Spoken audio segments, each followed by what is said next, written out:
Apprendre à s'incliner devant ce qui nous dépasse. Il est des forces devant lesquelles notre volonté ne peut rien. Des mystères que notre raison ne saurait épuiser. Apprendre à s'incliner n'est pas un renoncement, mais une forme supérieure d'intelligence, celle qui reconnaît les limites de notre emprise et choisit la sagesse de l'humilité. Nous vivons dans une culture qui célèbre la maîtrise, le contrôle, la domination. Nous voulons tout comprendre, tout prévoir, tout diriger. Mais la vie, dans sa profondeur, échappe à ce projet d'appropriation intégrale. Elle garde ses zones d'ombre, ses impondérables, ses orages imprévus. S'incliner, c'est cesser de lutter contre l'évidence de notre finitude. C'est accepter que nous ne sommes pas les architectes de l'univers, mais ses hôtes, que le monde ne nous doit rien, mais nous offre tout. Cette reconnaissance n'abîme pas notre dignité, elle la restaure dans sa juste mesure. Les anciens parlaient de fate ou de destin.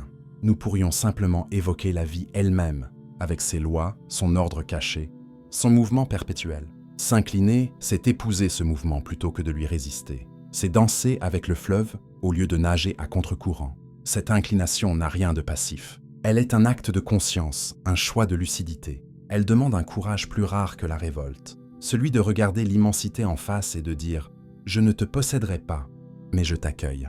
Dans la nature, tout s'incline. Les arbres plient sous le vent, les rivières épousent le relief. Les saisons succèdent aux saisons. Cette souplesse n'est pas de la faiblesse, mais de la résilience. Ce qui ne plie jamais finit par rompre. S'incliner, c'est aussi faire place à l'émerveillement. Devant un coucher de soleil, une naissance, une œuvre d'art, nous sentons bien qu'il y a là quelque chose qui nous transcende.